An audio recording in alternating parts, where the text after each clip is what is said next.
अस्सलाम वालेकुम निकाशकार भाइयों व्यूअर्स, आपको बताते चले कि स्मोक जो है वो आइंदा चंद रोज़ के लिए जो है वो आ चुकी है जी। तो आपको कुछ एहतियाती तदाबीर कर बताते चलें कि स्मोक और धुंध में तो फ़र्क क्या है। स्मोक जब आती है तो आपकी आंखों को चुभन होती है, उसमें धुएँ के ज़रात होते हैं, मुज़र ज़रात होते हैं, सल्फर डाइऑक्साइड होती है, नाइट्रोजन ऑक्साइड होती है, बहुत कुछ और ज़हरीला होता है। जबकि धुंध के अंदर जो है वो आपको पता है सर्दी लगती है और सूरज जो है वो निकल आता है दिन में किसी टाइम भी, लेकिन स्मोक के अंदर ऐसा नहीं होता। आपने किस तरह से बचना है, सबसे पहले बात बताते चले आपको कि छोटे बच्चे और जो बूढ़े हैं उनको महफूज रखें जी। घर पे रखें, बाहर ना जाने दें, गर्म पानी जो है बार बार पिएँ।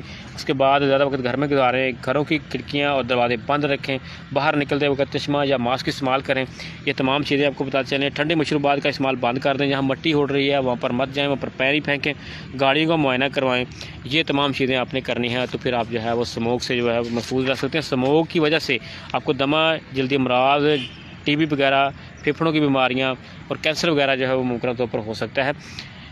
अक्टूबर के आखिर से लेकर जनवरी के शुरू तक जो है वो स्मोक रहती है। याद रखें, अगर बारिशें वक्त पर वक्त नहीं होती हैं तो फिर ये स्मोक जो है वो लंबी होती जाती है। अगर बारिशें हो जाएंगी दरमियान में तो स्मोक जो है वो ख़त्म हो जाएगी। धुएँ के वजह से, जहरीले मादों की वजह से जो है आपको ये महसूस हो रहा है। आपको सर्दी नहीं लग रही होगी आपको, और ऐसे है जैसे कोहर पड़ी हुई है, ऐसे गहर गहर सी है और फिर आपको सर्दी लगती नहीं, और फिर जैसे स्मोक कहते हैं, ये धुंध नहीं है जी।